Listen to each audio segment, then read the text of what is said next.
Mas ali, né, essa zorra é uma coisa fodida. A gente tá, o engenho, o palco tá no meio da plateia. Eu tenho plateia na frente, à esquerda, à direita, os atores no meio. Tá todo mundo assim, é uma caixa de verdade, não só politicamente, mas também mentalmente, um retrocesso brutal, né? E dentro do retrocesso se repõe. Então nós vamos conversar hoje aqui, olha, com o Luiz Carlos Moreira, que é do Grupo Engenho, que foi fundado em 79, e com a dona Iná Camargo Costa, que é pesquisadora e estudiosa do fenômeno teatral. Doutora. Doutora não. Mas imagina como gostar. No fundo, o que nós vamos fazer, como vocês estão vendo aqui, é um cenário cenográfico. Espero que o pensamento não seja cenográfico somente. Mas vamos começar com a primeira provocação, que é o seguinte.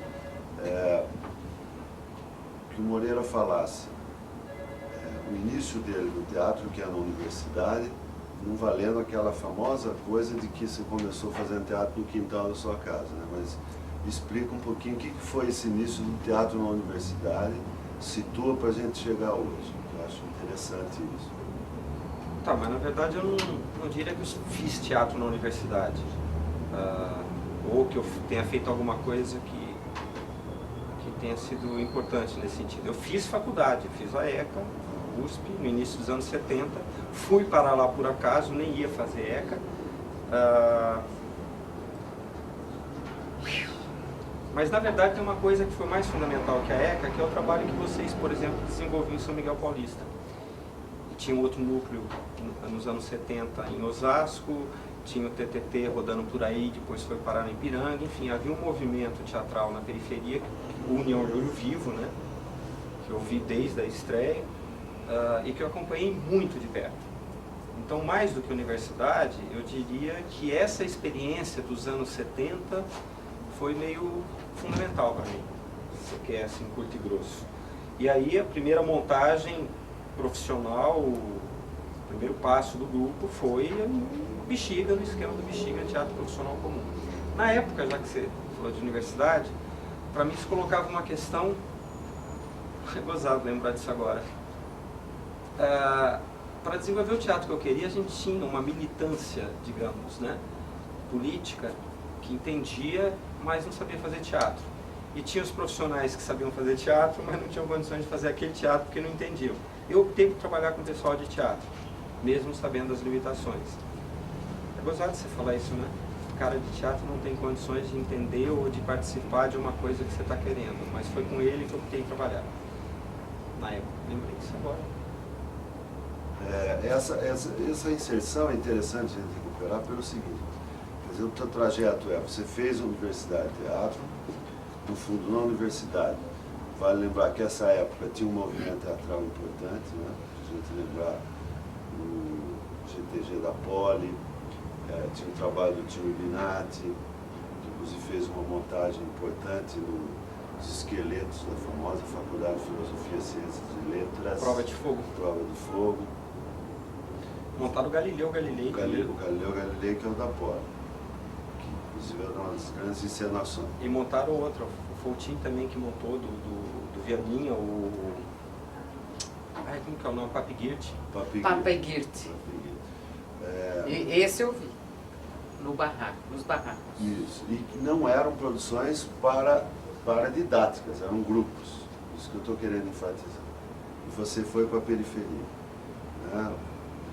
Então, você está dizendo, aprendeu a fazer na periferia. Me conta então de onde veio a ideia do engenho. Como é que é o seu... Mas na verdade eu já, digamos assim, o que me marcou em termos de aprender a fazer teatro, eu tive um puta rabo, porque era adolescente, então chip vazio, você querendo aprender a fazer teatro, e tive um curso com Eugênio Kuznet no Teatro de Arena. E quando eu fui para a faculdade, por exemplo, ia ter aula de Stanislavski, eu olhava aqueles caras e falava, eu entendo mais do que eles que estão me dando aula, porque tudo que falavam de merda, e principalmente a prática teatral, né? Então o Kuznet eu estou esquecendo, mas foi um cara fundamental na minha vida em termos de formação. Aí você fala do engenho. Ixi. Mas curto, para não estender muito, a gente tinha, claro, depois eu retomo esse mote, que o teatro no Bexiga, eu podia fazer o que fosse, que o palco sozinho, um grupo, não ia mudar o teatro no Bexiga. Ia continuar sendo o teatro do Bexiga. E depois a gente desenvolve esse mote. A ida para a periferia foi para tentar romper e fazer um outro teatro em todos os níveis, não só no palco. Mudar tudo. Mudar as relações internas, mudar as relações com a sociedade, mudar... E a partir dessas mudanças você chegar a outros conteúdos e outras formas. E é óbvio que a gente tinha como referência esse trabalho dos anos 70 da periferia. Então quando a gente partiu para o projeto do Engenho Teatral, que é um projeto do Grupo Engenho, aliás quando a gente surgiu não chamava Engenho, chamava Apoena, mas o projeto do Engenho Teatral e a ida para a periferia levou em consideração toda a experiência histórica dos anos 70. Mas também levou eu lembro que a gente discutiu isso, as experiências do CPC, discutimos com um pouco material que a gente tinha, a experiência lá do Mayakovsky, né, enfim, o Outubro Vermelho, alguma coisa a respeito do chamado Teatro Federal, Piscator na Alemanha, que depois, digamos, bateu Brecht. Essas experiências eram referências. Então, quando a gente foi com o projeto do Engenho na periferia, a gente tinha todas essas coisas por trás pensadas, macarronicamente ou não, mas a gente tinha isso por trás pensado.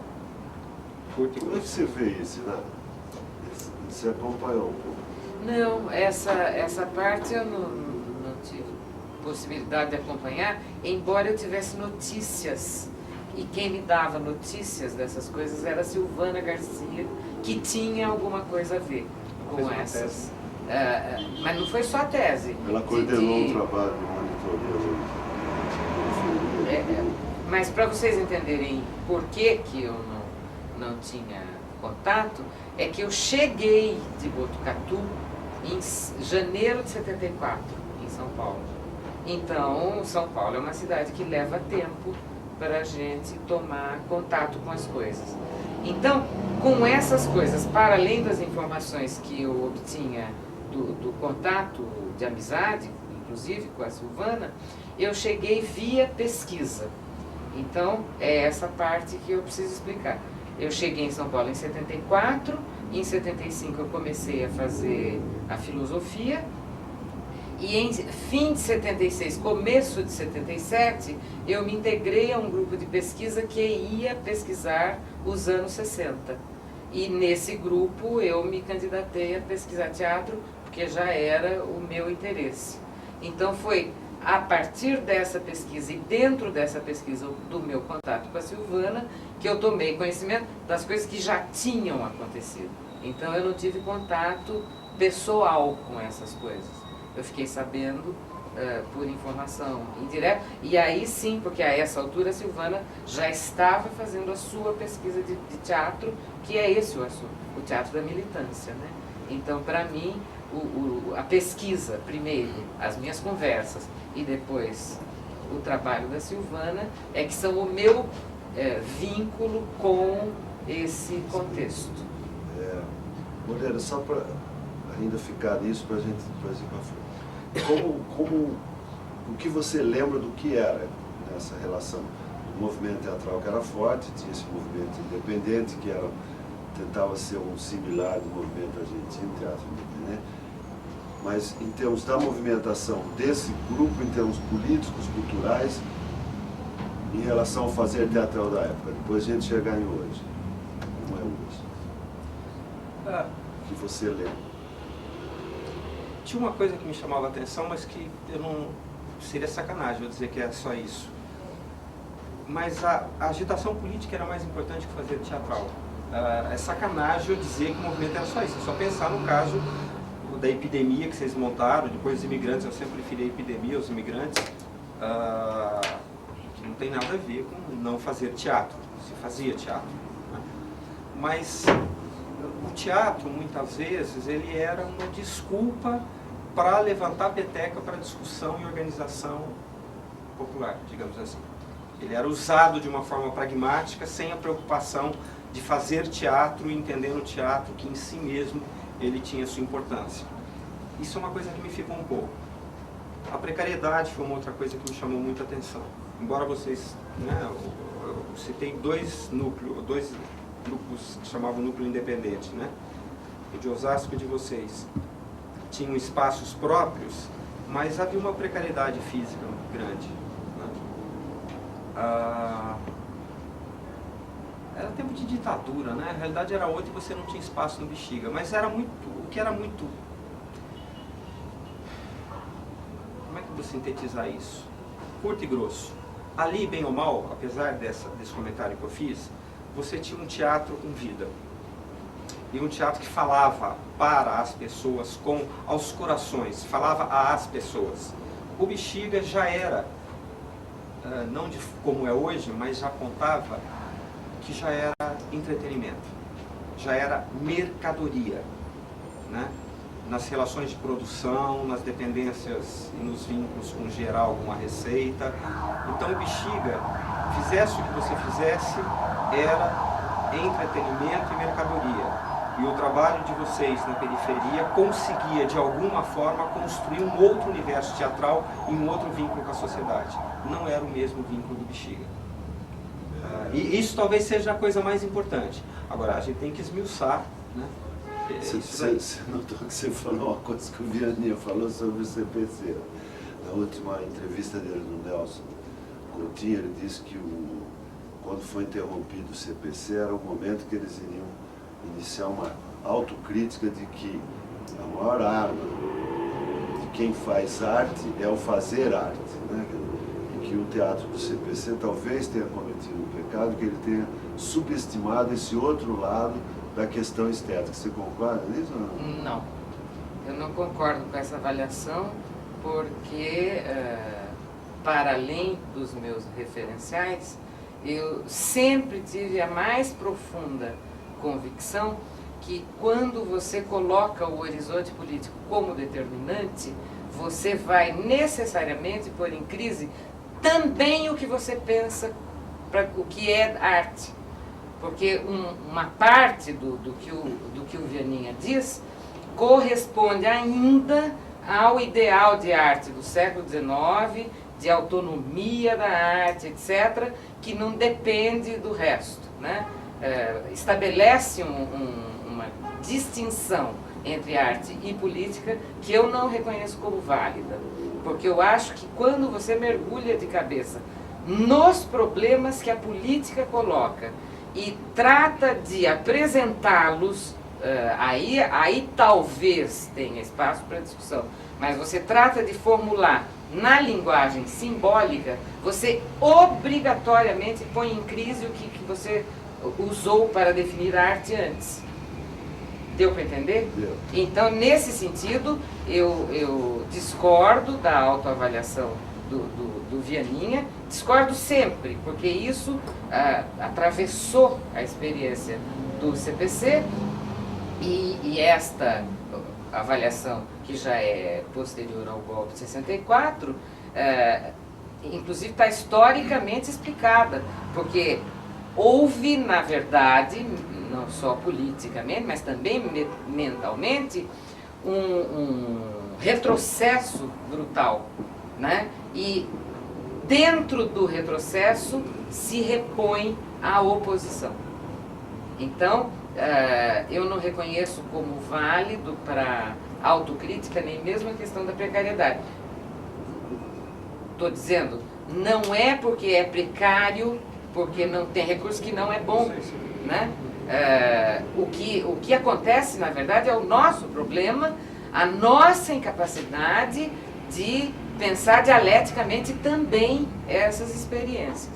E acho que até hoje nós vivemos muito seriamente presos em problemas por causa da nossa dificuldade, minha inclusive, nossa dificuldade de perceber quais são as formulações que estão dadas nos momentos em que nós vivemos e, a partir delas, forjar conceitos, inclusive, para avaliar o que a gente está fazendo. Em resumo, muitas vezes a gente descarta como ruim uma coisa que tem muito para apontar para soluções no futuro. Eu acho que a questão do Vianinha, tipo de linguagem que o CPC começou a desenvolver e que foi acusado de mero panfleto, no sentido pejorativo do panfleto, eu acho que nesse sentido foi uma capitulação perante o projeto do TBC.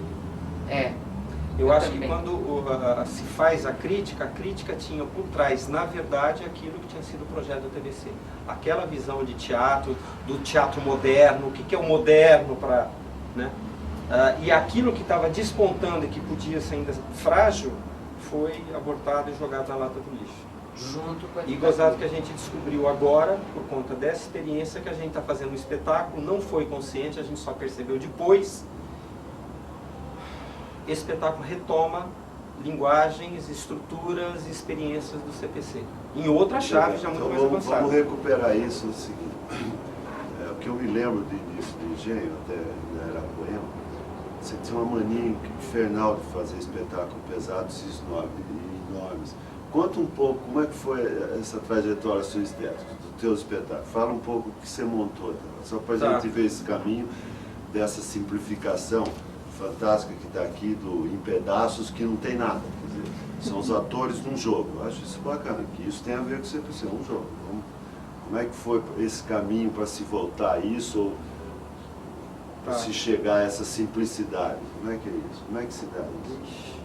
E você quer isso do ponto de vista da história do... Não, um pouquinho das montagens, fala um pouquinho. Bom, então a primeira montagem, Mãos Sujas de Terra. Mãos Sujas era um musical, né, que retomava a experiência do Arena, os Arenas Conta. Que inclusive foi feito no Arena também. Foi feito no Arena.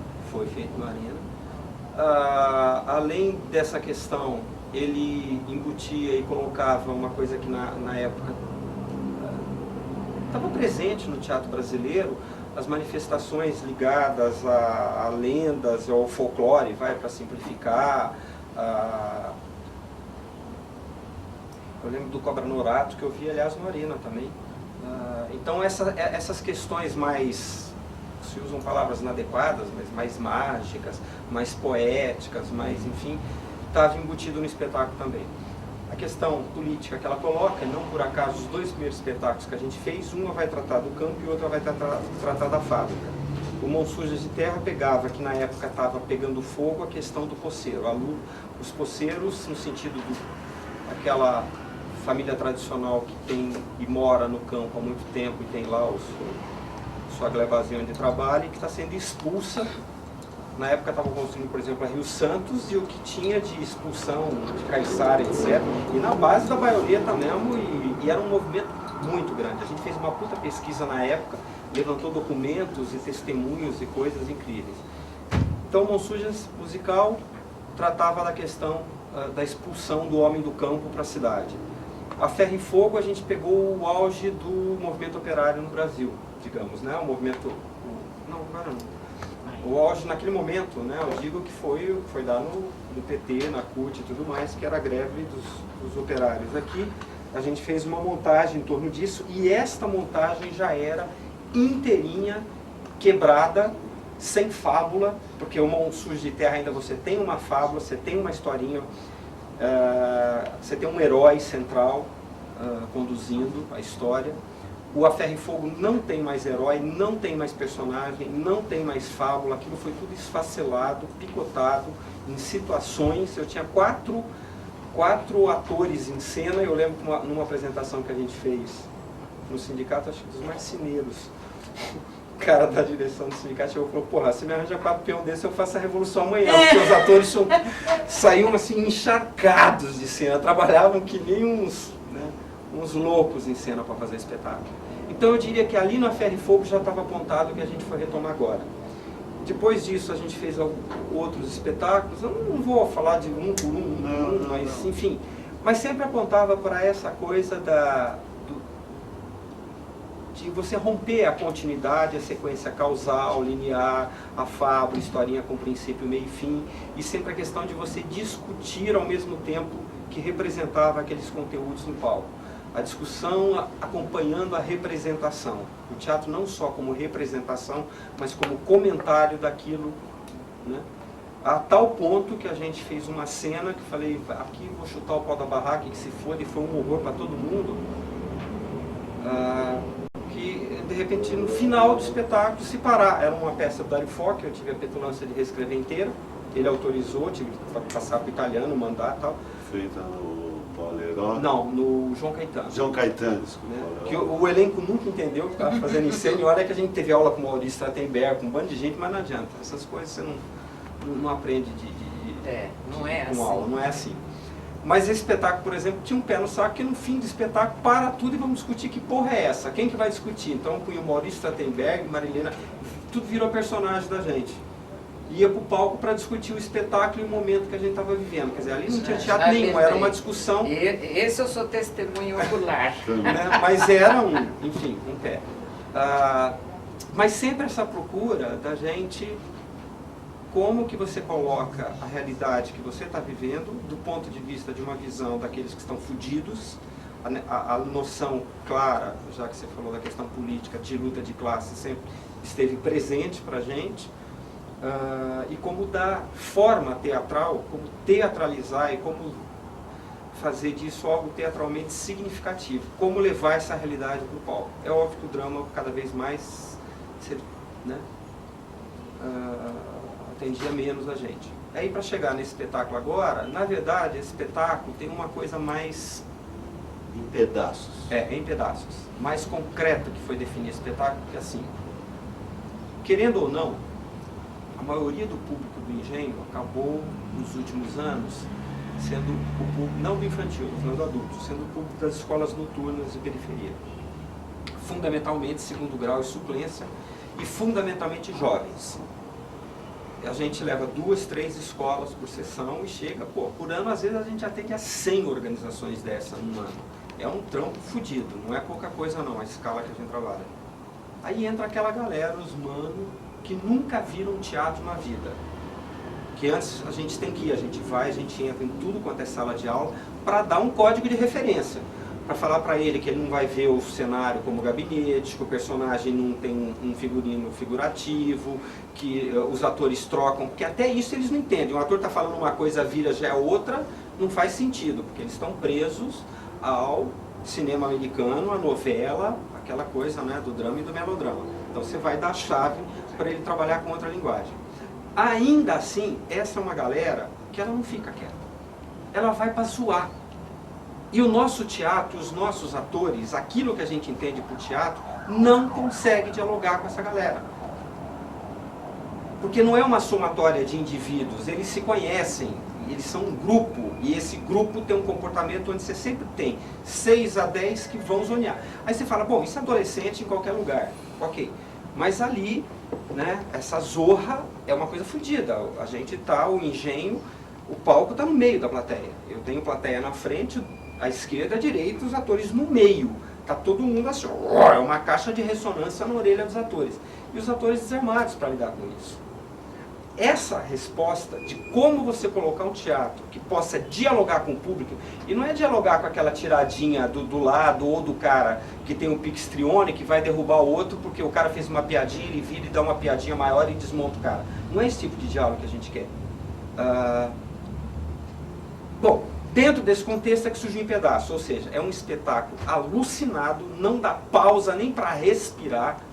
O espetáculo não para, os atores não param em nenhum momento em cena, assim, é uma roda doida girando e o tempo todo lá em cima. Teve gente que já veio comentar isso, mas não desce um pouco, eu não posso descer, porque se eu deixo o cara respirar é a hora que ele... E aí, então, a gente não sabe ainda como dialogar com essa plateia nesses termos. O que eu estou fazendo é um espetáculo que eu entendo, e a gente já tem experiência para saber que isso não está de todo errado, que deixa essa plateia em suspensão, sem espaço, e ela fica ali naquilo que está rolando no palco. E mais, aquilo que a gente está fazendo, o conteúdo, a linguagem, eu sei que essa galera adora. Eu estou falando eu sei porque tem cena que a gente apresentou mais de 50 vezes, então eu já vi a reação. Os nossos amigos de teatro e a classe média vai ver e não gosta. Eu falo, e como é que fica? Cadê a universalidade da obra de arte? Deixa eu ler um negócio aqui antes, que o Moreira não citou. Vou ler uma coisa do jornal mesmo. Interessante porque a Engenho mostra um pouco do que gosta. Folias não está nessa. Um dia ele vai... Mas ele diz assim, Engenho. Sua origem é a classe média, a universidade, a escola de teatro, o exercício profissional de espetáculos colocado em cartazes e divulgados na imprensa à espera do público individual na bilheteria. A localização geográfica dos teatros, sua arquitetura, sua forma de divulgação e contato com a sociedade, o preço da bilheteria, seu público ou falta de, e o predomínio do entretenimento e da distração, seu custo e receita. Eis algumas pistas sobre os conteúdos, as formas e os impasses que sufocavam o grupo. Em 93, carregando na costa essa tradição e experiência, parte para a periferia. Sabe que não escapará ao seu tempo e lugar, mas busca outro espaço geográfico na cidade, outro público, outro contato com a sociedade. O engenho teatral está no bairro, não cobra ingressos diretamente dos espectadores e prioriza a entrada das organizações locais. Só antes de voltar, fala um pouco isso daí. É interessante porque tudo que o Moreira falou aqui é sempre uma busca de um teatro popular. Ninguém vai querer definir teatro popular, que isso seria uma loucura. Agora não, né? Mas eu acho que vale fazer um parênteses e fazer essa reflexão. Quer dizer, por o que nós acabamos de ler, é um caminho desse popular, dessa busca do popular, porque a noção que a gente tem geralmente do popular é que ele é o banal, né? Então a comedinha de costume ainda do século XIX, que está aí no Bexiga. Na Brigadeira, no Bexiga, é o que o teatro popular. Vamos tentar desmistificar um pouquinho. Vamos. Então vamos começar de um ponto que eu acho que, no caso do Moreira, não é desinformado, né? Não tem nenhuma inocência no caminho. Acontece que para o Moreira, como para muitos de nós, e nesse nós eu também estou incluída, quando a gente fala popular, o pressuposto da definição de popular é a luta de classes, e nós estamos procurando a nossa turma na luta de classes, né? Então, e como São Paulo, como qualquer cidade grande, a simples geografia da cidade já vai registrando a arquitetônica da luta de classes, é na periferia e entre os jovens de periferia que nós vamos encontrar os interlocutores que nos interessam. Não que por aqui, por estas bandas, também não haja, porque esta arquitetura, como o Capital já ensinou, é muito variada. Então aqui em Santa Cecília também tem um público similar ao que o Moreira foi encontrando entre estudantes de primeiro e segundo graus. Porque, deixa eu já colocar esse ponto para já ficar esclarecido. Uma característica admirável, e você vai ficar mais espantado ainda sabendo quem eu sou, do projeto do Partido Comunista lá para trás, é que ele tinha a perspectiva de organização da juventude, que se perdeu, né? Hoje a gente tem notícia, a União da Juventude Socialista, que não se sabe muito bem o que é, mas enfim, isto fazia parte das providências políticas de um partido que assume como seu pressuposto a luta de classe. Não vou nem discutir as estratégias, essas coisas que já viraram coisa do passado. Eu acho e continuo achando que o horizonte de organizar a juventude é uma questão de responsabilidade política. Pois muito bem. O Moreira, numa situação similar à minha, sem ter uma estrutura partidária nas costas, sabe que se você quer fazer teatro, um teatro nos termos em que ele acabou de dizer, ele tem que buscar a juventude da classe trabalhadora. A juventude que hoje, essa linguagem meio social-democrata, sociologique, excluídos, não, são os filhos da classe trabalhadora empilhados nos vários tipos de habitação que o capital destinou para os pobres em geral. Então, o Moreira sabe com quem é que ele busca para conversar. Ora, ele já identificou essa juventude de filhos de trabalhadores como uma juventude jogada no colo do mercado, com tudo o que o mercado, no plano da indústria cultural, tem a oferecer para eles. mais os elementos da experiência de vida nas ruas, de formação de grupos, porque você tem desde gangue propriamente até o simulacro da gangue, que é o grupo que se junta na escola, tal. Eles vão tomando as pancadas do sistema e vão se defendendo como conseguem. Então, havia, agora eu estou avaliando um pouco, né, o projeto, o que eu vi das experiências do Moreira e o que eu vi no Em Pedaços. O que ele percebeu? Que esse conjunto social, repito, é popular nos termos da luta de classes. Popular, classe trabalhadora, filhos de trabalhadores, sem a menor perspectiva de inserção mesmo degradada no mercado tal como ele está constituído, porque isso também decorre de uma avaliação do estágio em que anda o capital hoje. O que ele fez? Ele produziu, e aí, Moreira, de novo precisa de dialética, porque do ponto de vista populista, e houve experimentos nesse sentido, e até hoje há experimentos populistas que passam por grande arte. O que é quando você se depara com um público e você quer produzir diálogo? Você incorpora o público, você vai lá fazer gracinha, faz teatro interativo. Qual foi a estratégia que o Moreira escolheu? A estratégia de choque. Que choque? Um choque que paralisa mesmo. Veja, os nossos amigos intelectuais poderão dizer: nossa, ele está produzindo um discurso hiperautoritário, não tem essas pausas para respirar e tal.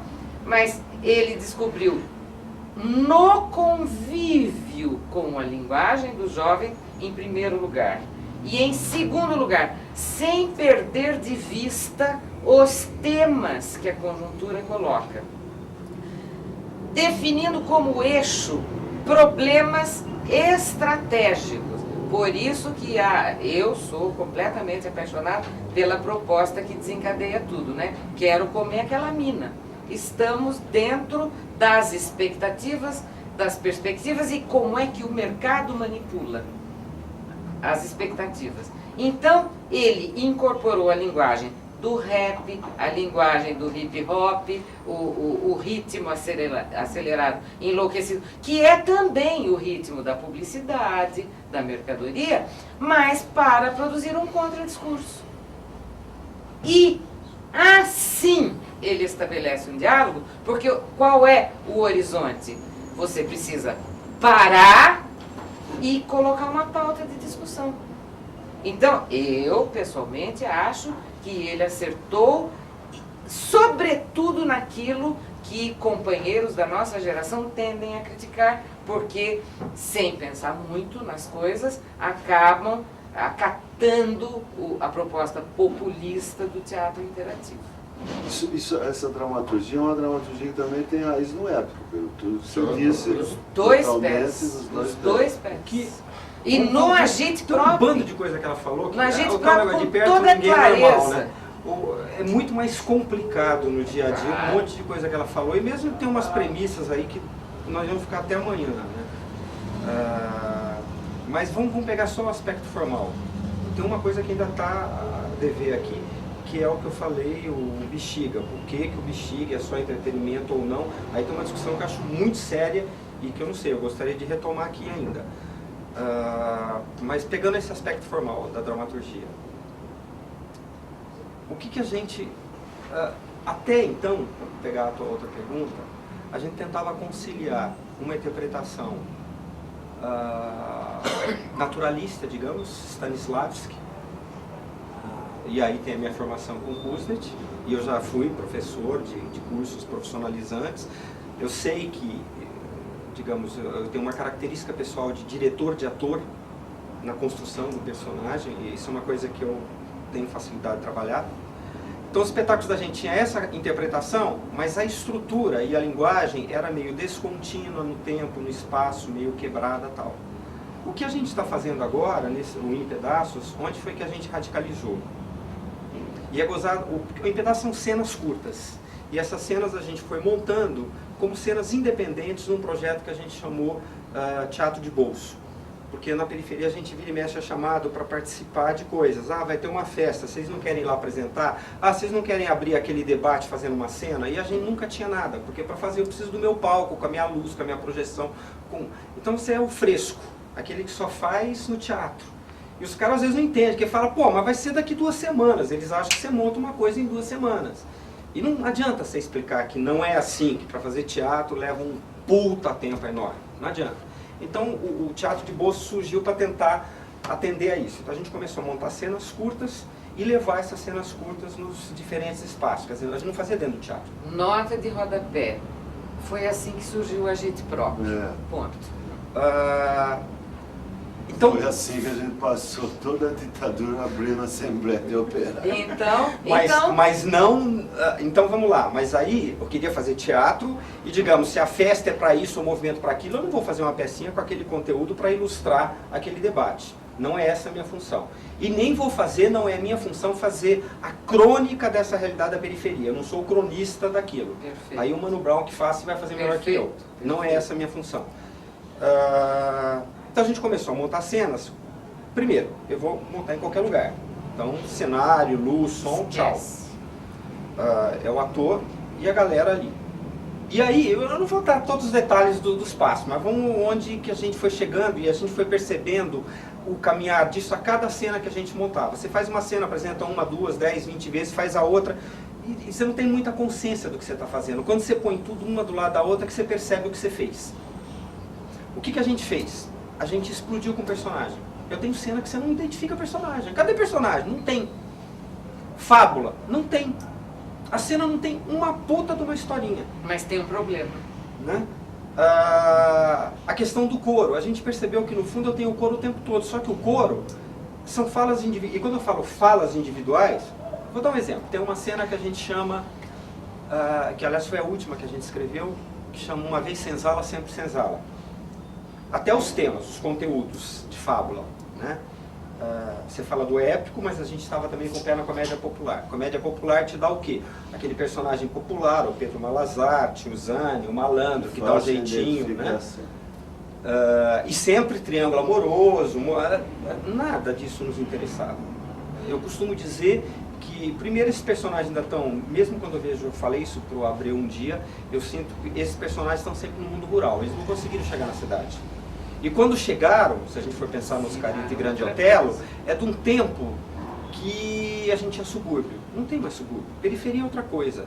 Gente humilde do Chico não existe mais. Por mais linda que seja a música. Periferia é outra coisa. Bom, então a gente quer trabalhar com a comédia, quer trabalhar com o teatro épico nessas condições e foi chegando. O coro, eu ia falar do Uma Vez Senzala, Sempre Senzala. Do que a gente está falando ali? Da total impossibilidade de você ter emprego. Mais do que não ter emprego. A merda que é ter emprego. O trabalho é dignificado, mas, que porra de trabalho é esse? Quer dizer, essa coisa que o trabalho dignifica o homem, era uma coisa meio complicada pra gente lidar com isso. E aí a galera, e eu vejo isso, né? No Campo Limpo tinha uma pista de skate do lado, a molecada dá vontade de chorar, bêbada, chapada às 9 horas da manhã, entendeu? Não tá nem aí. Aí você fala, bom, esse cara não tá nem aí, é vagabundo. Qual é o conceito normal? Vagabundo, preguiçoso, não quer trabalhar, não quer estudar, não quer não sei o quê. Eu falo, então, ir na escola para estudar o quê? Essa porra dessa escola que a gente tem? Trabalhar para quê? Para ter esse tipo de emprego, ganhar essa merda de salário? Se com um trabuco na mão ele é mais eficiente, é mais produtivo, é mais competente, ele chega lá muito mais rápido, aí você fala, vai morrer amanhã ou tá fudendo com outro, Ele sabe. A ideologia dominante é outra, é se dar bem na vida, e meu caminho agora, e para ele, principalmente por ser jovem, mas também, ele já sabe, ele não tem futuro. Então o que interessa hoje é aqui agora. Bom, então esse trabalho sem sentido interessava colocar no palco. Como é que eu coloco no palco um trabalho que não tem sentido e que não deve mais ser endeusado? Né? E aí eu falo do coro, isso que eu estava falando da forma. Tem uma brincadeira, os atores passeando, eu primeiro saio, e tudo isso em 8, 10 minutos de cena, eu saio do regime escravocrata, venho para o trabalho, e o trabalho chega a um beco sem saída. Como é que o coro se manifesta? Deixa eu ver se eu lembro, meio decor, né? Começa, bom, tem uma sequência que me interessa e de repente um ator olha para a plateia, pô, o que eu faço então? E aí um responde, trabalho, outro, trabalho, e um que está fazendo aquele clichêzão, que normalmente fala que isso não é teatro, é clichê, fala, pô, trabalho dignifica o homem, trabalho dignificar homem, sei lá, né? Então, né? Lá vou eu, o outro, lá vou eu, e sai todo mundo passeando no meio da plateia, a fala pulveriza assim, são essas as frases, lá vou eu, lá vou eu, lá vou eu. O que você faz? O que você faz? O que você faz? Não interessa o que faz, então o que o cara faz? Um faz Y, outro faz alfa ômega, outro faz bugiganga. Então a frase de cada um é bugiganga, alfa ômega, isso, aquilo, de repente um fala lantejola. Para todo mundo, a única coisa que faz sentido é lantejola, mas por quê? Dá dinheiro, bom, e lá vou eu. Quantas horas? 8, 10, 12, 15, puta farra, uma orgia. Só palavras e frases, todo mundo andando alucinado, tirando o maior sarro no meio. E essa porra vai, essa máquina, essa roda vai. Então você tem um coro com frases pulverizadas, gozando uma situação fodida. Lá vou eu, ônibus, metrô, busão, trem, vou a pé, a grana acabou, e vai. E nessa gozação você vai pintando um quadro e vai discutindo uma determinada questão. Então, em pedaços, a gente foi percebendo que ele pulverizou a fábula, o personagem, mas nem figura em alguma cena, por exemplo, nessa eu tenho. É uma coisa assim que se esboça e de repente já se abandona. Quer dizer, o ator numa fala, numa palavra, ele é uma coisa, 2 segundos depois ele dá outra palavra que é outra, dá outra que é outra, e todo mundo nessa roda viva, é uma roda viva. Então a gente esfacelou com toda a estrutura dramática, e é óbvio que a gente não está inventando nada, mas isso tem a ver. Se eu for pensar no teatro épico do Brecht, o Brecht ainda trabalha com o personagem, ainda trabalha com a fábula. Se você for pensar no teatro popular, eu acabei de fazer uma síntese agora há pouco, a gente tem laços disso, por exemplo, pancadaria. Tem uma cena inteira para explicar o que é o progresso e o que é o mercado, isso é explicado na base da porrada. Tem gente que literalmente, mas é óbvio que ninguém se machuca, é teatro, mas a criançada chega a cair com a cadeira de rir. Não, até porque o porrete é de espuma. Né? Então, você está colocando um negócio interessante para mim. Eu acho que não tem a ver com o Brecht, não, até porque ele dizia se você vai corresponder ao seu tempo, você parar no que eu escrevi, tu morreu e ninguém te avisou. E temos amigos que acho que estão fazendo isso. Mas aí é porque é o que é a receita, né? Não pega ele como pensamento filosófico, ele é um pensamento filosófico. Ele não é uma receita, ele não escreveu E formal, hein? Formal, ele não escreveu um manual. É uma poética. Mas o que eu quero dizer que é assustador, não sei se você concorda, é que ele está dizendo que nós estamos numa sociedade incapaz de forjar um pensamento. Quer dizer, o teatro dele se opõe ao drama, inclusive, porque não é só que não tem o personagem, é que se o personagem existe, ele não tem capacidade de forjar um pensamento. Isso é o quê? Uma sociedade, só é possível numa sociedade de caos, sem uma luz no fim do túnel, sem um projeto de utopia. Por que se dá isso? Porque isso é um problema grave que você está colocando. Né? Para quem está escrevendo, para quem está assistindo, só um breve alerta quem um dia possa assistir isso. Não é que o teatro comercial não tenha visão política, gente, não se engane, ele tem uma visão política, não corresponde a essa que está sendo exposta aqui. Certo. Mas o seu Antônio Emílio sabe para quem ele escreve, por que ele escreve e quando vai escrever, assim como o seu Juca de Oliveira, que são dramaturgos, sabe. Então, vamos esquecer essa questão de que há teatro que é engajado e outro que não há. O teatro comercial é engajadíssimo, só que ele é engajadíssimo na bilheteria, que o engajamento é de outra ordem. Quero acrescentar, é engajado na ideologia porque ele cultiva os pilares de uma ideologia que até o mercado já rifou, mas como a sociedade, para se conservar, depende de alguns mitos funcionando, a função política do teatro, que se diz não engajado, é uma função política de cultivar mitos para ajudar as pessoas a continuarem acreditando em sucesso pessoal, carreiras, etc. Só uma coisa formal, só um gancho formal que eu não falei. Eu falei da fábula, eu falei disso, daquilo. Tem uma outra coisa que a gente tem se perguntado muito. E aí é foda, porque arte e teatro, querendo ou não, é representação. E a gente está, de certa forma, se perguntando também se a forma que a gente está buscando no palco tem que ser representação. Tá, mas peraí, vamos, porque já tem uma coisa grave aqui, que é esse negócio da fragmentação do pensar. Como é que você vê isso? Né? Eu vejo dialeticamente, porque a fragmentação faz parte faz parte do processo produzido pela chamada sociedade de consumo, que é impensável sem a multiplicidade de produtos de todos os tipos, e entre esses produtos, uma parte importantíssima, os da esfera da indústria cultural, de um lado. De outro lado, o desenvolvimento da linguagem que endossa esse processo, e neste caso, em particular, a propaganda, né? Todo mundo esquece que a publicidade tem um papel de vanguarda nesse processo, e como já mostrou o Walter Benjamin, é um processo de fragmentação da sua percepção do mundo, que já vem do século XIX, fragmentações que, entretanto, nem sequer funcionam se não houver totalizações, assegurando o processo da fragmentação. Então, o estudo que o Walter Benjamin faz da galeria francesa continua atualíssimo se você olha para o shopping center. Porque o que é um shopping center? É uma totalização de fragmentações. Então é mentira que não existe a perspectiva da totalização. Ela existe para efeitos de conservação e, portanto, os críticos da fragmentação precisam ver qual é a totalização que eles têm que fazer.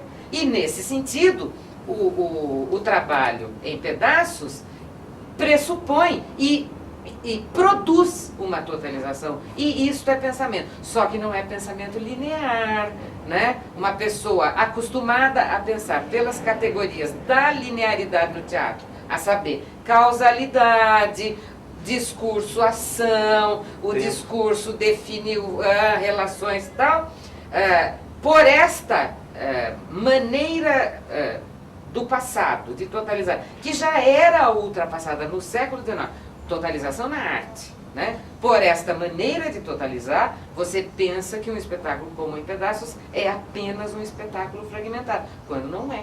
Você tem um pensamento que produz esta obra, e esta obra, justamente porque cria um momento de paralisação, o Walter Benjamin chama choque, né? O choque que a arte pode produzir interrompe o fluxo delirante da vida, propondo uma coisa que é aparentemente representa, porque é de outra ordem, não é mais da ordem da representação realista. É um processo de expressão, por isso que a discussão ainda não foi feita, por que o teatro expressionista colocou questões que nós ainda não exploramos, é expressão da fragmentação, mas para ser capaz de expressar, tem uma totalização, tem uma unidade, e espera que quem parou para ver aquilo, de alguma maneira, se interesse por descobrir essa unidade, o que não se dá imediatamente. E nesta operação é que entra a minha turma, embora eu não reconheça a divisão de trabalho como legítima. Mas como nós ainda vivemos em especialidades, é esta a função da crítica. A crítica tem a obrigação política de ajudar as pessoas a entender estes experimentos. E aí a produção do pensamento. Então, mas eu queria levantar uma outra questão. Você falou o seguinte, que a totalidade é feita porque quem produziu a obra tem a totalidade. A partir do pressuposto que o público do Moreira é um público da qual a totalidade dele não existe como totalidade, porque senão ele já teria sublevado há muitos anos. Evidente. Se a gente acreditar nisso. Como então, nesse sentido, é um espetáculo que corre no fio da navalha de que ele, de alguma maneira, manipula, porque essa totalidade entre o produtor, criador, vamos usar esse termo antigo, e o espectador, que ainda não é o espectador crítico que diria o camarada Bresco, por uma situação histórica real, não é porque ele é burro, é subalimentado, não é só isso. Massa não é classe, como diria o autor. Então, veja bem, como é que fica para se achar essas duas Eu totais? tenho uma aposta, mas deixa eu só rapidinho. Primeiro, a simples existência dessa moçada e a atitude dessa moçada já é uma expressão crítica, não a que nós queremos. Isto é, desta experiência deles, que já é em si mesma, lembra a consciência em si para si daqueles caras? Então, ela é em si uma experiência de crítica do conjunto, é uma crítica da totalidade. Ora, o que o Moreira está propondo é dar um passo além. É assim que eu leio, Moreira. Você mimetiza, se vocês me permitem usar essa palavra,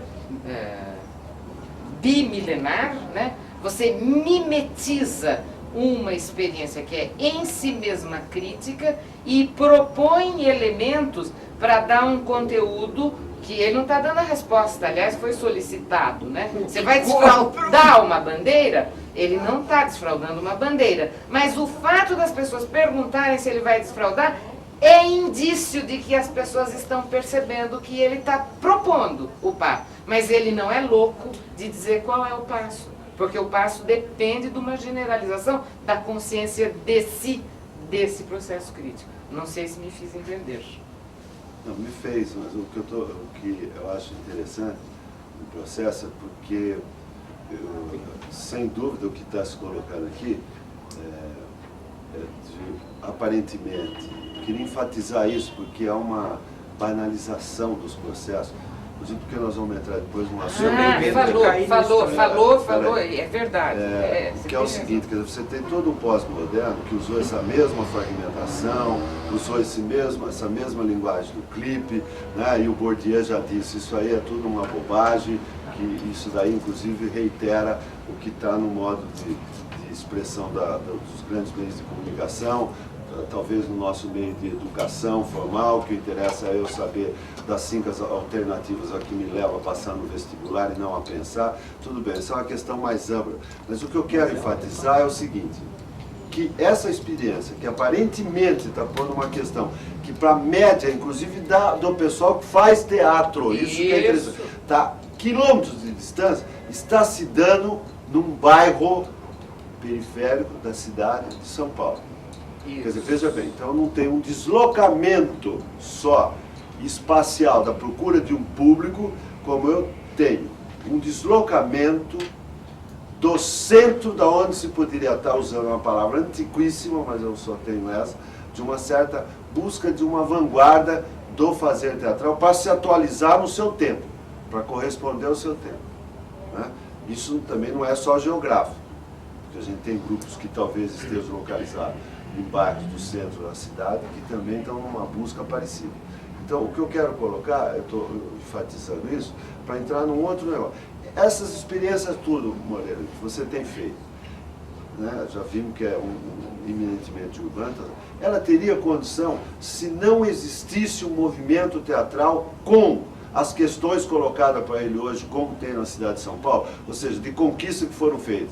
Não entra ainda nisso, que eu sei que você está doido falando, mas mesmo que temporariamente, de uma lei de fomento que conseguiu uma estabilização dos grupos, que fez com que eles se reunissem num movimento como Artes contra a Barbárie, que fez com que eles, de fato, ainda muito incipiente, mas se defrontassem nas suas estéticas, na sua diversidade. Isso teria condição de estar acontecendo isso. Ou seja, se a gente tivesse lá atrás, quando você montou o Dario Fo, eu sei o pau que você tomou no Eurofó, inclusive da gente. Assim, né? Hoje isso teria condição, essa reflexão? Se não, nota o que eu estou querendo levantar? As condições que estão dadas. As coisas caminham juntas. Porque na periferia você está enfrentando outro teatro que está propondo a inclusão social da política pública. Sim, senhora, não é? Eu sei. Então, isso que eu estou falando. Então, o que é o teu aliado nesse momento? Aliás, a gente termina o espetáculo falando disso. Isso. Tirando um sarro em cima, oferecendo... Então, o que é os quais são os seus porque vai ter aliados? oficina de cultura na periferia. Onde te alimenta? Eu tenho os aliados aqui. E tem um universo nisso onde alimenta. Primeiro, a questão do público adolescente. Não foi por opção. foi por falta de opção. Porque na periferia, já que a gente está rodando, né, há mais de 10 anos, a periferia que a gente encontrou, a gente sabia, não era mais aquela que existia nos anos 70. Né? E piorou muito. Piorou no sentido do desmanche, da desorganização e da desarticulação da sociedade. A sociedade não tem organizações onde ela possa se espelhar. Ela foi pulverizada, fragmentada, atomizada, individualizada no pior sentido. Eu diria que essa questão do adolescente que vem das escolas foi o que sobrou, ou que vem das igrejas, principalmente no caso da Igreja Católica. Né? Segundo, essa vivência específica nossa, tomada isoladamente, é o que vai dar nisso que aconteceu. Só que, isoladamente, sozinho, a gente iria morrer. A gente depende... Eu sempre falo, o engenho teatral é um projeto anacrônico. Eu tenho plena consciência disso. Ele não tem condições de existir. Mas eu diria que o nosso teatro é anacrônico. Né? Aliás... Teatro é anacrônico. Então, ok, mas eu tenho claro, a gente precisa, muito mais do que essa articulação de grupos da classe teatral, de uma coisa fora da classe teatral, que é a própria sociedade articulada com um movimento forte, um movimento popular, eu não gosto da palavra, mas vamos lá para facilitar, um movimento popular forte, articulado, que dê sustentação para o nosso trabalho e com que a gente possa dialogar. Então, quando você fala do adolescente é importante, eu diria que não. O que a gente ficou reduzido a isso. E para a gente é problema, não é solução. Agora, quando começa e se desenvolve esse movimento da classe teatral, não só ele vai nos alimentar subjetivamente, você já não se sente mais sozinho, mas também economicamente. Porque o nosso dinheiro vem por conta desse movimento, materialmente falando. Né? E também alimenta em que sentido que é fundamental? Aqui. Há 10 anos atrás, eu não tinha esse espaço de interlocução que a gente tem agora. Então vamos lá para discutir e colocar essas questões. Então, eu não tenho uma crítica, isso é foda, eu não tenho uma crítica registrando com quem eu possa dialogar. Eu não estou falando de crítica jornalística no jornal, não é isso. Eu estou falando alguém pensando e discutindo e botando o dedo na nossa ferida. Então, a gente mesmo está nesse processo de construção da discussão da gente. Tá? Não sei se então isso responde ao que você falou, mas dando continuidade também a um outro gancho de uma coisa. Uma das questões que a gente está se colocando, da forma, a gente sempre aprende que a forma é conteúdo, a forma fala. O que a gente está tentando fazer é usar a forma do bandido, mas para desconstruí-la e negá-la. Por exemplo, a questão da fragmentação. A fragmentação é por si uma reprodução entrópica do mundo. O mundo não tem organização, ele é entrópico, ele é uma bagunça e ponto final. Eu tento usar essa fragmentação, mas para dar uma organização à aparente entropia. Não sei se é possível ou não. Vou dar um exemplo quando eu falo usar a linguagem do bandido. O espetáculo anterior que a gente fazia, eu tinha uma espécie de um mestre-cerimônia, não era a única linha condutora do espetáculo, mas tinha que era um chacrinha. Aliás, o personagem chama chacrinha. E você instala uma situação de um programa de auditório de televisão. E quando a gente fez isso, a gente perguntou, quem vai vencer, o chacrinha ou a gente? Eu até hoje não sei. Mas você leva, inclusive, o personagem leva o público a se comportar como auditório, em determinada situação, e no momento seguinte a situação não permite a ele se comportar como auditório. Não sei se o que você disse fica meio suspenso ou meio... Ele perde o pé, ele não sabe como se portar, porque ele é levado para a zorra e de repente não tem espaço para a zorra. Ele que se sentia confortável em casa, isso eu entendo, de repente fugiu do chão porque não cabia mais. Até hoje eu não sei se a gente bateu, apanhou, como é que foi, mas foi uma experiência que a gente fez e está avançando agora com o pedaço. Então dá para usar as formas do bandido, mas a forma não fala. Indo mais longe, na ponta, então, a gente tem se perguntado, apesar de uma experiência como o Em Pedaços, dá para usar elementos do drama, seja o personagem conduzindo a ação, sendo o próprio conceito de ação dramática trabalhado? É possível? Nesse momento a gente não encontra como usar isso. A gente não está indo por aí, mas eu não descarto. Mas na experiência que vocês e no público que vocês estão se relacionando. É interessante e aí que deixar fogo claro isso, porque senão daqui a pouco também vai sair outra receita. Isso, perfeito. E aí nós temos um problema sério, do nosso público talvez seja mais evidente, mas não é só do nosso. a questão da razão, do pensamento. Você tentar organizar e sistematizar a realidade. Ainda que no mundo aqui da ideia, você olhando e tentando. Isto não faz parte da cultura, dos valores e da postura hegemônica que está disseminada entre esses milhões e bilhões de indivíduos. Pensar enche o saco. Pensar cansa. E de fato é trabalho, pensar é trabalho. Não vamos dizer, o Brecht falava, pensar a ciência, o conhecimento como prazer. Não é bem verdade, exige um esforço de reflexão. Você pegar um texto fudido para ler, às vezes você é obrigado, você volta, você tem um trabalho ali para conseguir decodificar aquilo. E da parte da população e do nosso público, e principalmente essa galera, o discurso racional não tem lugar. O lirismo, a delicadeza, a nuance, que é tão cara, né, aos nossos estetas, ali está embrutecido. É uma sociedade ali, no nosso caso, da sobrevivência. Não tem espaço para sutilezas e delicadezas, senão morre, meu. Você tem que ser duro e partir para porrada. Então, eu, por exemplo, sou um cara, e o Monstro de Terra tinha muito disso, para falar do primeiro espetáculo mesmo, que gostaria de fazer uma coisa plasticamente mais delicada, poeticamente mais organizado. O meu público não me deixa, cara. Isso para mim não é agradável. Eu gostaria de poder ter um diálogo racional. O meu público não me deixa. E aí, voltando para a questão da forma, quando eu uso essa forma, às vezes eu me pergunto, como eu estou falando do Chacrinha, eu ganhei ou perdi? Quem ganhou foi o Chacrinha ou foi a gente? Eu não sei. Aqui, eles se divertem para burro com todas aquelas palhaçadas, todo aquele ritmo frenético, mas a unidade, aquilo que dá da obra, será que eles pegam? Eu não sei, cara. Deixa eu só falar uma coisa para você ficar contente. Agora em Havana eu vi um espetáculo chamado O Metodólogo. Metodólogo. Rafael Gonçalves. Metodólogo? Rafael Gonçalves. Do grupo que alimentou inclusive o nome do Scambray. É o dramaturgo Scambray.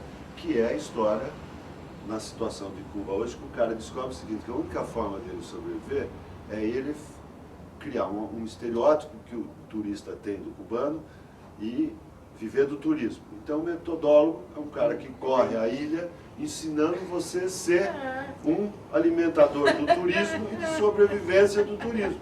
E é um cubano para turista consumir. E é um programa de auditório.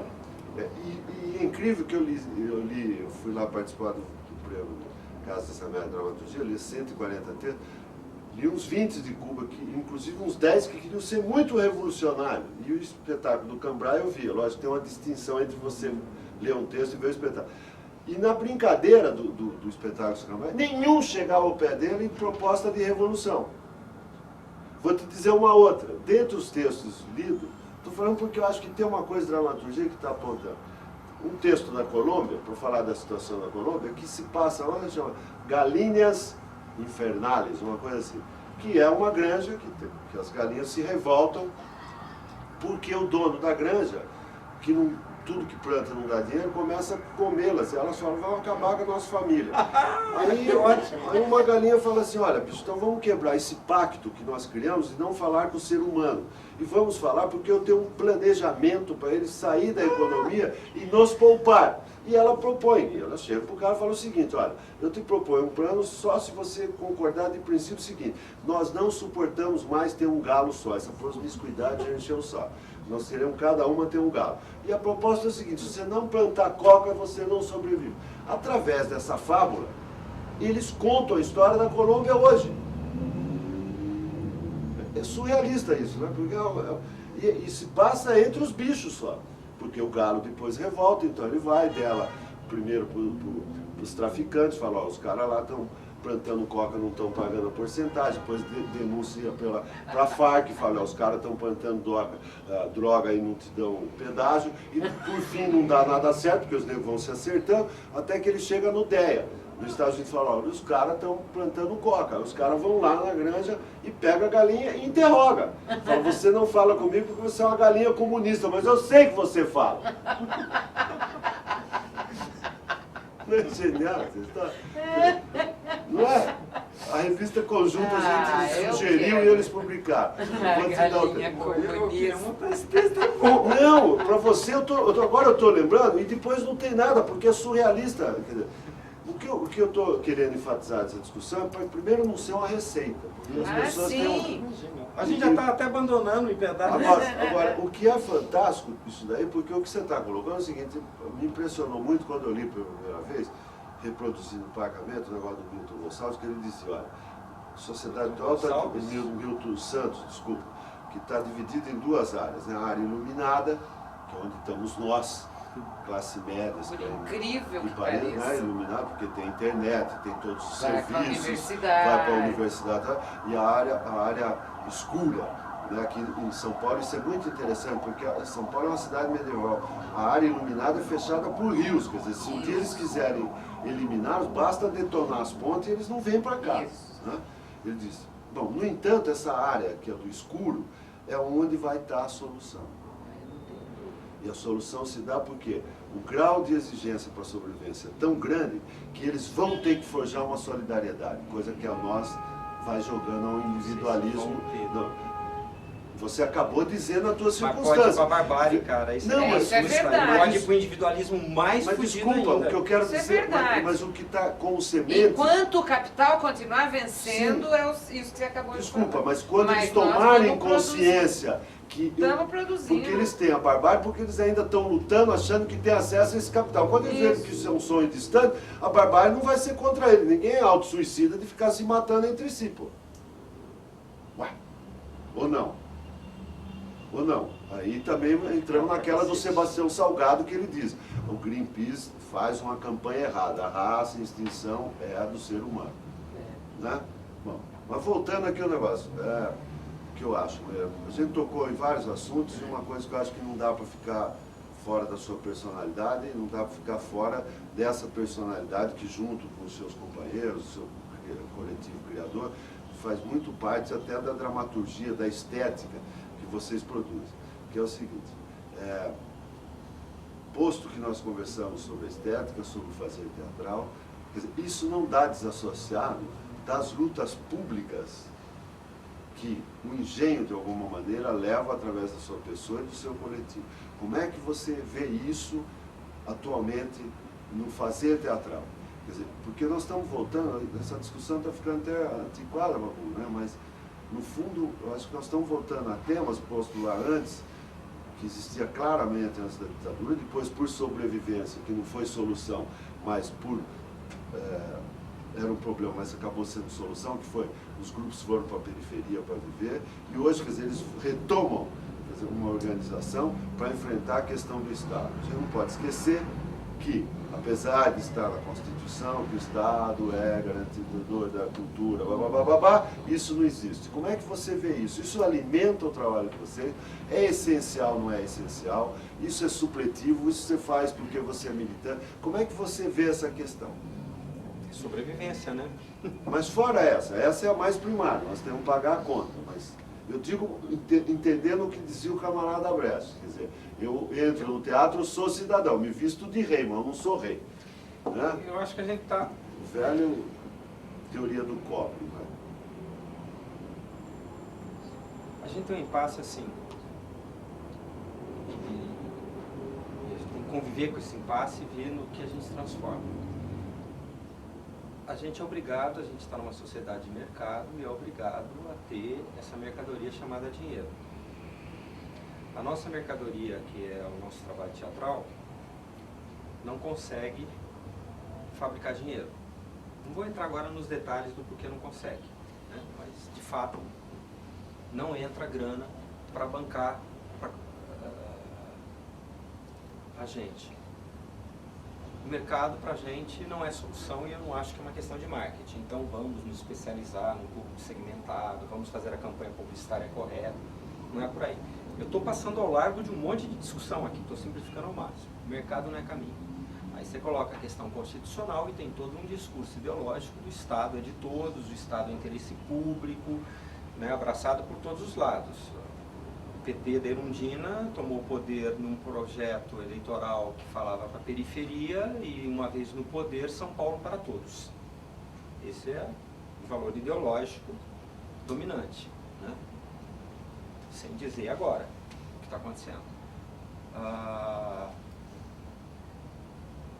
Mas eu sei que esse Estado não é nosso, nem é de todos, porra nenhuma.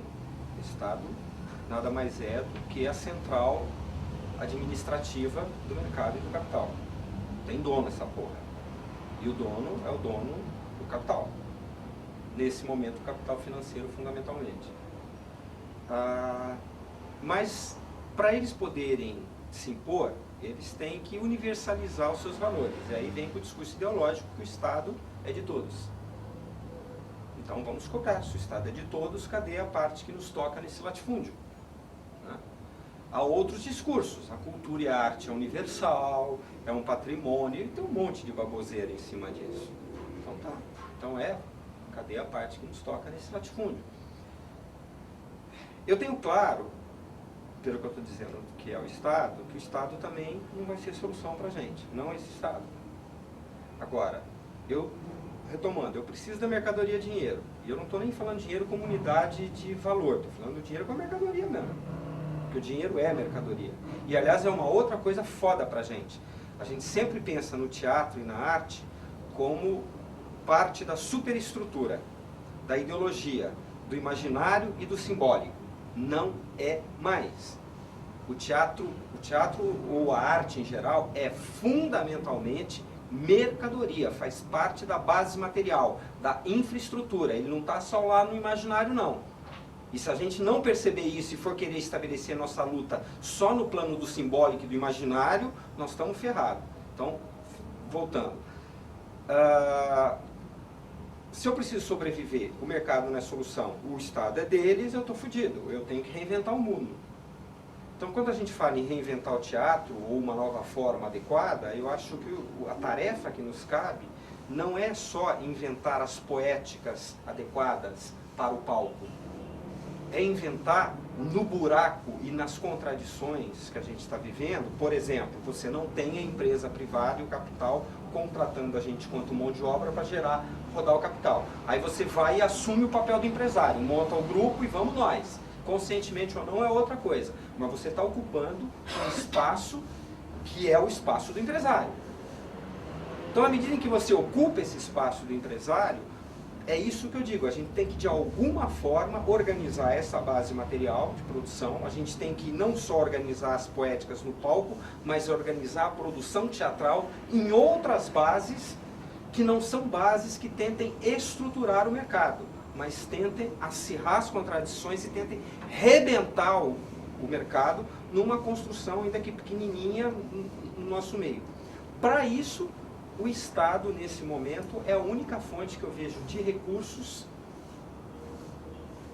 possível, né? A única fonte possível, não digo que ela está dada, ela é uma possibilidade que pode não acontecer, da gente conseguir alguns recursos para, historicamente, a gente construir essas outras bases materiais, e não apenas as outras poéticas. As coisas, para mim, caminham juntas. A poética e a base, ou seja, a gente tem que explodir com Bexiga.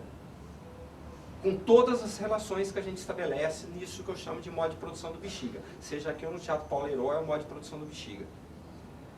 E para mim, é esse momento que a gente vive. Abriu-se uma possibilidade, quando você diz hoje dos grupos que estão se articulando, do fôlego que o Fomento deu e tudo mais, a gente tem essa possibilidade de se articular, brigar por um pedaço dos recursos públicos e transformar isso num teatro vivo e vital para a sociedade, seja enquanto base material de organização, de produção, de relações, de vínculos, seja enquanto poéticas. Se a gente não conseguir arrancar esses recursos e se a gente não conseguir articular esse novo teatro que exploda com Bexiga, ou se não explodir, não é explodir no sentido de acabar, não é isso, que consiga construir uma outra coisa paralela, diferente. Não estou querendo fazer a revolução e acabar, não é isso. Mas se a gente não conseguir construir essa outra coisa, nós vamos regredir. Nós estamos numa encruzilhada agora. Ou a gente avança e constrói uma outra forma de organização e de produção teatral, de outros vínculos com a cidade. E só para dar um exemplozinho, essa outra forma passa longe da mídia. Eu acho que a gente não tem que conquistar o espaço dentro da mídia, para mim isso é bobagem. A mídia que se lasque, nós temos que conquistar um espaço dentro da sociedade, é a revelia da mídia. na minha opinião. Né? Ou a gente consegue isso, ou eu acho que nós vamos regredir. E eu não vejo outra saída que não seja chutar a barraca do Estado. Agora, é uma corrida contra o tempo. É mais chutar a porta e do é uma cofre corrida do que outra contra o coisa. tempo, porque se a gente não conseguir isso, e se disso a gente não conseguir articular um vínculo com a sociedade, e o que é mais terrível, isso não depende só da gente, depende da sociedade. Se a sociedade também não se movimentar da mesma forma que a gente está tentando, você não vai ter interlocutor. É o que eu falo do anacronismo em gente teatral, você não tem base de sustentação, você não tem interlocutor. Isso é tarefa que nos está sendo dado construir, sem partido, sem porra nenhuma por trás. Iná, fala um pouquinho, se na história teve similares disso, fala lá do seu Rio Vermelho. Ah, pois é. Porque Não, mas senão eu todo prefiro... mundo vai ver isso aqui e vai Vou ficar falar em- desesperançado. vou falar em Vai, similares, ninguém mais- Esperançado, eu tô Ô, falando que a gente tem Maia, uma possibilidade Eu de sei, ouro na mas mão, eu porra. tô perguntando porque às vezes a pessoa não tem a consciência Olha, eu histórica. acho que tem similares no Rio Vermelho, para quem não sabe. Rio Vermelho é uma referência ao teatro que houve nos Estados Unidos nos anos 20 e Teatro 30. Federal. Não, o Federal o anterior. Theater Certo, certo. já é uma vitória numa negociação ampla que teve lá, justamente para continuar viabilizando, foi por curto tempo, mas foi uma coisa desse tipo. Milhares de grupos parecidos com os nossos, que se organizaram ao longo dos anos 20, no pré-crise de 29, muitos já estavam organizados, e depois da crise isso se multiplicou, feito cogumelo. Porque a crise de 29 significou a falência absoluta da Broadway. Não ficou um teatro aberto. Os investidores da Broadway se suicidaram. O capital que movimentava a Broadway, que se constituiu nos anos 20, virou pó. Então, no âmbito da superestrutura mercadológica, né, da indústria cultural, você tinha toda a hierarquia que ia desde o vaudeville, que era teatro de 2 em 2 horas, sessão, né, malabares e tal, duplas, como os irmãos Marx vieram do vaudeville. Você tinha do vaudeville ao máximo, né, porque o creme de la creme na indústria da Broadway era o musical da Broadway, certo? Passando pelo teatro valorizado pelos intelectuais, que eram as companhias com estrelas, etc. Isso daqui foi tudo para o brejo em 29. Então, o processo que era exclusivo da esquerda nos anos 20, de organização de pequenos grupos, inclusive de agito próprio, nos anos 30 se multiplicou incorporando algumas dessas pessoas. Por isso que eu insisto, o filme, o Cradle Will Rock, contém todas essas informações cifradinhas. Pois muito bem, esse povo foi à luta, fazia agito próprio, fazia teatro político, etc, etc, e apoiou o Roosevelt. E, portanto, produziu um lobby, e este lobby, dentro do governo Roosevelt, conseguiu tirar uma lei federal que viabilizou, nos anos de 36, 37 até julho de 38, porque é a virada do ano deles lá, né? Então foi até uma parte do ano de 38, com uma verba que era uma titica, mas a titica, no âmbito da depressão, era dinheiro que assegurava a sobrevivência de famílias aos milhões, porque era nacional o projeto. Então, não está descartada essa possibilidade pelo que o Moreira acabou de dizer. Assim como o Estado americano, o nosso é o balcão de negócios do capital. Mas não está excluída a possibilidade de, numa determinada circunstância, você conseguir, vai ser sempre titica, não vamos nos iludir. Acontece que o que é titica, digamos, comparando com o orçamento do Departamento de Defesa, para o mundo da cultura é dinheiro toda a vida, que dá para assegurar a sobrevivência e a organização. Não vou discutir os aspectos políticos da organização, porque tem também contradições e tal, mas é um episódio que eu acho que precisa ser melhor conhecido, inclusive entre nós, né? Porque nada nos impede de lutar por uma coisa desse tipo, Mas tem uma outra experiência que numa conversa de outro dia, você se lembrou que nós ainda não tivemos de verdade. E eu acho que nós precisamos combinar as duas coisas. A outra experiência é a experiência latino-americana dos teatros independentes, que vai, até onde vai a minha informação, vai do Peru ao Uruguai. O Brasil não teve a experiência do teatro independente. Nós, em alguma medida, estamos a um passo disto. E o teatro independente é a organização dos grupos de teatro. Nós estamos a um passo disso porque o Arte contra a Barbárie é o vestibular do teatro independente. Né? Ele ainda não conseguiu nem sequer elaborar, até porque não pautou a discussão e tal. Mas eu acho que são as duas coisas combinadas. Agora, é evidente que um estudo, digamos assim, né, leituras e tal, sobre a experiência americana ajuda, e conhecer a experiência latino-americana também ajuda por uma simples razão. Você não precisa inventar a roda. Você já tem experiências nas quais você pode e deve se inspirar. Nesse sentido, também eu tenho razões para o otimismo, não quanto a vitórias, quanto a processos. Porque o simples fato de nós existirmos, enquanto vários grupos que a partir do arte começaram a dialogar entre si, a colocar, este fato já colocou na ordem do dia, até mesmo para o mastodonte do lado de lá do Rio Pinheiros, a saber, a universidade, o interesse pela experiência latino-americana. Eu tenho notícia de muita gente estudando episódios aqui e ali do teatro latino-americano. Não é coincidência, é porque a água bateu na bunda e os coelhos começaram a sair do toque. Dentro desse panorama, para a gente conversar aqui um pouco, o Redemoinho é uma iniciativa válida? Mesmo que você só tenha visto até agora? Eu conheço muito pouco, né, Gozado? Eu tô Na verdade, eu fiquei muito isolado da classe teatral, né? Durante muito tempo. Eu estava retomando a convivência com a classe teatral muito recentemente. E isolado até nesse sentido de a gente optou por não vir para o circuito, né?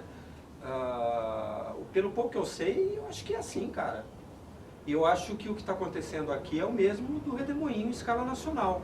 Só que talvez a gente esteja muito mais avançado. Se você pensar que o Redemoinho tem como centro Minas, e Minas, o grupo de teatro ainda defende a lei de incentivo, quando aqui pra gente já está claro que isso é balela, eu acho que a gente está mais avançado. Mas eu acho que o Redemoinho é um instrumento. Eu digo do cacete. Redemoinho porque para você vê que estourou lá em Campinas, só para dar uma ideia de como a coisa pipoca, entendeu? Mas eu digo porque o Redemoinho tem uma coisa interessante, que é os filiados têm que ter sede. Não, digo isso, parece que não, porque a Reinaldo parece falando, uma linha de corte. Mas é uma linha de corte, né? O Reinaldo estava falando assim, porque se o teatro quiser ser uma instituição, quer dizer, o primeiro programa que ele tem que cumprir, né, é aquela brincadeira do Stanislavski, que ele tem que ter um estúdio, quer dizer, ele tem que ter um lugar. É o programa do sem teto. Ele tem que ter um teto. Ele não precisa ter um teatro onde ele se apresenta, mas ele tem que ter um lugar onde é o repositório de sua cultura. Nem que seja um galpão, é o repositório, né? Não foi à toa que você foi lá e construiu o teu circo, não é bobagem. Eu diria, essa experiência sua ser um circo seria uma falácia, não seria nada. Quer dizer, hoje aqui a gente estaria conversando sobre nada. Né? Então isso não é pouco. Não, não é mesmo. E o Redemoinho vem no bojo, isso a gente... E eles têm consciência, é interessante, ninguém é dono da galinha, né? Não é isso que nós estamos falando. Vem no bojo deles terem visto que se não fosse o Arte contra a Barbárie, o Teatro Paulista hoje seria medíocre como era há 10, 15 anos passados. Você pode colocar o contrário também. O Arte já surgiu exatamente porque o teatro já não era mais medíocre como era 10, 15 anos. Tudo bem. Com a ovo, a galinha, as coisas estão Sim, assim, mas né? mas o que eu quero dizer é o seguinte, é indubitável que que a gente precisa registrar nessas experiências, porque parece o seguinte, não, nós estamos aqui conversando de estética, entra todas essas coisas, estamos falando de teatro, mas entra tudo isso. Para o jovem, eu falo assim, mas o que tem isso a ver? Porque ele no banco escolar, isso é uma questão não posta. E quando ele tem uma matéria que chama ética, o nego fica falando de postura, entendeu? Que você tem que ter DRT, né? Que você tem que... Tem uma bobagemzinha que a gente fala muito, e que é um gancho para o engenho. É bobagem porque é uma visão mecanicista, empobrece, mas dá um mote para isso. O engenho surge uma coisa, a estética não se separa das condições concretas de sua produção. Não dá para discutir a estética lá no reino das nuvens. Mas eu acho que então, isso... ter o controle do meio de produção é fundamental. Essencial. Mas isso é interessante porque, tendo lido ou não tendo lido, eu acredito que os grupos significativos hoje do movimento do Brasil, não ficar só em São Paulo, significativo, leram ou escutaram o seu Walter Benjamin. O seu modo de produção determina a sua estética. Mesmo que haja grupo ainda iludido em defender a lei de incentivo, e que eu acho que o fazem pela sobrevivência material, não é por uma defesa ideológica, não pode de maneira nenhuma, então, e alguns deles estão usando muito bem isso para desmistificar a própria lei, porque eles estão criando bases materiais para o surgimento de uma nova estética, não é? Tem a ver com a produção teatral hoje. Eu digo porque é o seguinte, de fato essa conversa aqui, visto por uma pessoa conservadora, diz assim, mais uma vez há-se uma conversa daqueles grupelhos engajados que tentam forçar... Que insistem em não separar estética de política. E eu creio que para o jovem, quer dizer, que às vezes vai na universidade iludido, e por isso que eu comecei com a tua experiência universitária, porque queira ou não, mesmo na época da repressão, a vida universitária era rica. Ela foi formadora nossa. Não foi formadora só pelos professores, não, que a maioria estava caçada. Foi formadora porque a vivência universitária era rica. Porque tinha movimento estudantil que entendia que política é política e não que política é administração. Isso. Então tinha movimento. Eu fazia parte do movimento estudantil. Eu também. Eu também. Fui presidente do centro acadêmico. O que eu quero dizer, fazer essa ressalva, porque hoje talvez o empobrecimento dessa vivência universitária nos leva a perguntar a você quem são os seus aliados, como poderia perguntar para o Folias quem são os nossos aliados, porque se você for na universidade hoje, a média de um estudante universitário, e não é por dinheiro só, por uma questão econômica, porque você vê em todas as universidades particulares, o número de bares em volta é enorme e nenhum tem prejuízo. E hoje a cerveja custa R$3 quando é um bar barato como o Juvial aqui na frente, né? Então, é porque eles se desinteressaram da complementação deles, da vida, da formação dele, de que a questão cultural mais ampla ainda, que não se resume ao teatro, é decisiva para que ele no futuro saiba que profissional, para usar a terminologia do mercado, ele vai ser, para ele se definir em termos de... Deixa eu dar um depoimentozinho, que felizmente está fazendo 2 anos que eu estou aposentada, então talvez já esteja anacrônico o que eu vou falar. Mas, primeiro, isso que você está dizendo é expressão do fenômeno que de uns tempos para cá eu resolvi chamar de despolitização da política. E eu identifico esse momento com a vitória do Collor no Brasil. E é uma despolitização da política que vem de longe e no Brasil isto se instalou em 89. O caso o efeito foi tão devastador que a própria universidade já se deu conta disto, e agora está propondo programas de recolocação, não de repolitização, porque nem pensar, né? Que se você politiza, é o mesmo que tocar fogo. O esvaziamento cultural generalizado, inclusive e sobretudo onde se estuda humanidades. Então você tem um rebaixamento do horizonte cultural dos estudantes de universidade nas universidades públicas, que é uma coisa espantosa. E a universidade parou de fornecer quadros para os grandes centros de produção ideológica, como, por exemplo, a publicidade. Um publicitário precisa ser muito bem informado culturalmente, o que não está mais acontecendo. Então, agora já estavam, né, até 2003, na ordem do dia, programas de recolonização cultural dos estudantes de cultura. Da área de cultura, história, geografia, ciências sociais, letras, porque eles perceberam que o processo de 89 para cá foi tão devastador que a universidade não tem mais quadros para fornecer às usinas de produção ideológica. Certo. Vamos abrir um gancho aqui para o seu Moreira dizer os finalmente e a dona Iná dizer os finalmente. Bom, ficou em aberto a gente discutir o que eu falei do Bexiga. Que porra de bexiga é essa? Termine. Não, eu nem sei se tem espaço. Sim. Mas é uma discussão que precisa ser feita, né? Bexiga vou pegar o se- Faustão. Pera um Ih, pouquinho. Faustão!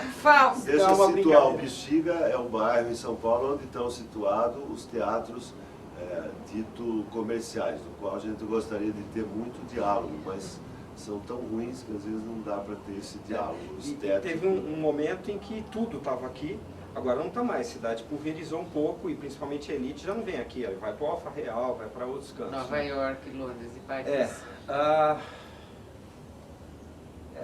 Esse negócio da brincadeira do Faustão é que antes da gente começar a gravar, surgiu não sei como, eu olhei pro Maia e falei, puta, olha aí, ó, já estruturei um pensamento em cima do Faustão, aí achou que eu tava gozando do Maia, mas não era Porque não. ele está muito magro, né? A minha imagem é assim, ó, a imagem que eu vou falar do programa do Faustão que eu já usei mais de uma vez. Eu boto o Caetano Veloso cantando uma música extremamente dor de cotovelo, acústica com violãozinho.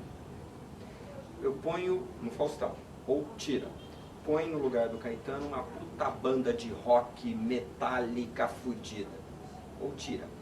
Põe, digamos, um ator, aquele quadro, não sei se chama Essa é a Sua Vida, né? Tira, põe o Trotsky lá para Essa é a Sua Vida. Tira. Põe o que você colocar lá, o que nós vamos ver? Nós vamos ver o Caetano ou a banda tocando, mas ao mesmo tempo, Faustão está fazendo um comentário em cima, ao mesmo tempo a plateia está se movimentando e o editor joga a plateia, joga a mulherada dançando atrás, joga um monte de vídeos, e às vezes não é que joga um atrás do outro, joga tudo ao mesmo tempo. Então não interessa se eu ponho o Caetano, se eu ponho esse ou aquele, o que eu vou ver é esse conjunto de signos e informações, que é o programa do Faustão. Eu não vou ver a Metallica, eu não vou ver o Faustão, e no máximo o Trotsky dando uma entrevista lá vai virar o melô da picareta. Vai virar o melô da picareta. Ou seja, aquilo é o programa do Faustão. Corta, vamos pro Bexiga. Eu posso fazer o que for nos palcos do Bexiga.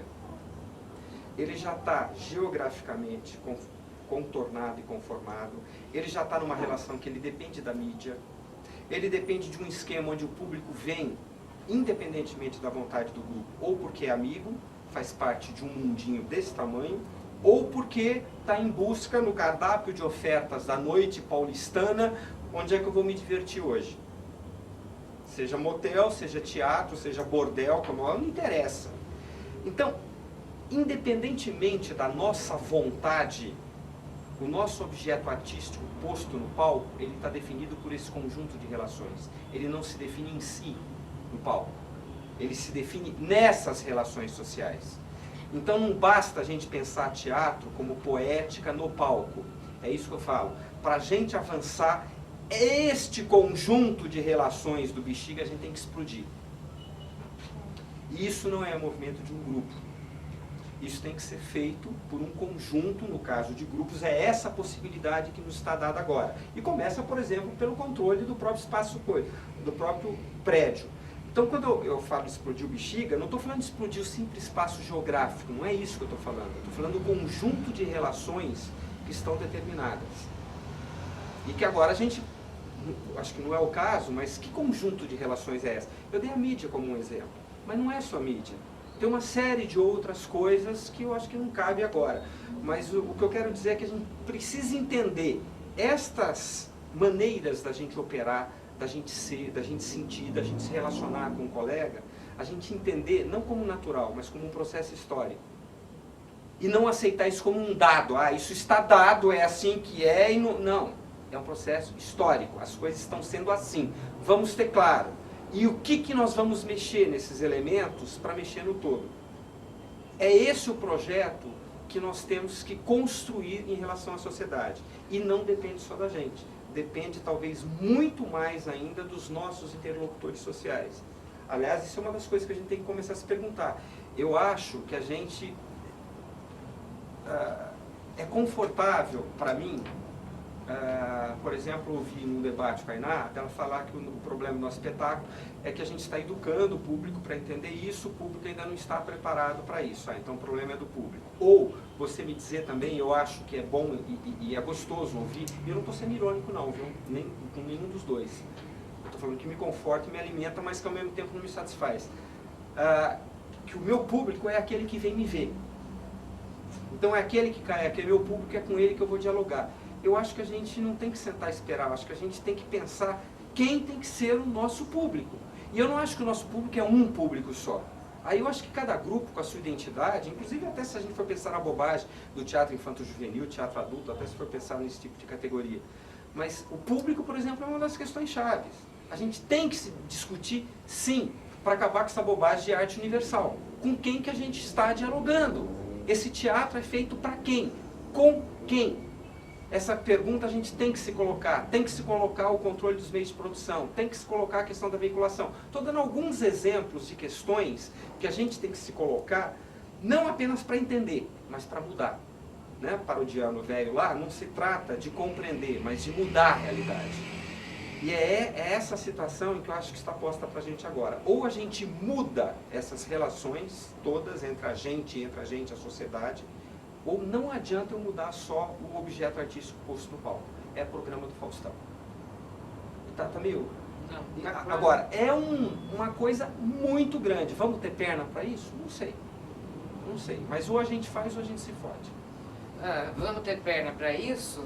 Eu, nos meus tempos de atleta, aprendi que perna você desenvolve conforme você vai treinando. O caminho se faz caminhando, né? É a resposta atlética para a mesma questão. Eu queria só fazer uma correção, o Moreira, que é o seguinte, não se trata de transferir para o público nenhuma responsabilidade. Pelo contrário, o que eu vi no seu espetáculo é que, pelo visto, né? Em pedaços, não sei com que grau de consciência, mas vocês tomaram como referencial produtivo para a cena o estágio crítico em que se encontra o público. Isto é, vocês tornaram positivo o elemento negativo, que é a experiência generalizada dos jovens que constituem o principal do seu público. Então, não se trata de transferir, pelo contrário, trata-se de buscar a interlocução e concordo inteiramente com você. Uma das milhares de maneiras que estão dadas para nós é a sua, é uma. Não é uma receita. Nossa, não é, e nem pode não ser, é, pelo nem amor pode de ser Deus, uma aí receita. morreu. Mas que ninguém tem que a identificação desse público passa por uma correção de atitude também herdada. Porque nós não queremos mais bancar o Padre Anchieta ensinando a religião católica para índio. Não, nós também somos os índios. Se tivermos um desenvolvimento de repertório diferenciado, nós precisamos descobrir o ponto em que se produz o diálogo e tornar o diálogo com os índios produtivo, incorporar a experiência, porque é uma experiência negativa, sim, mas na sua negatividade ela é crítica e, portanto, é produtiva para nós. E dois, que é um desenvolvimento do que eu acabei de falar e concluo.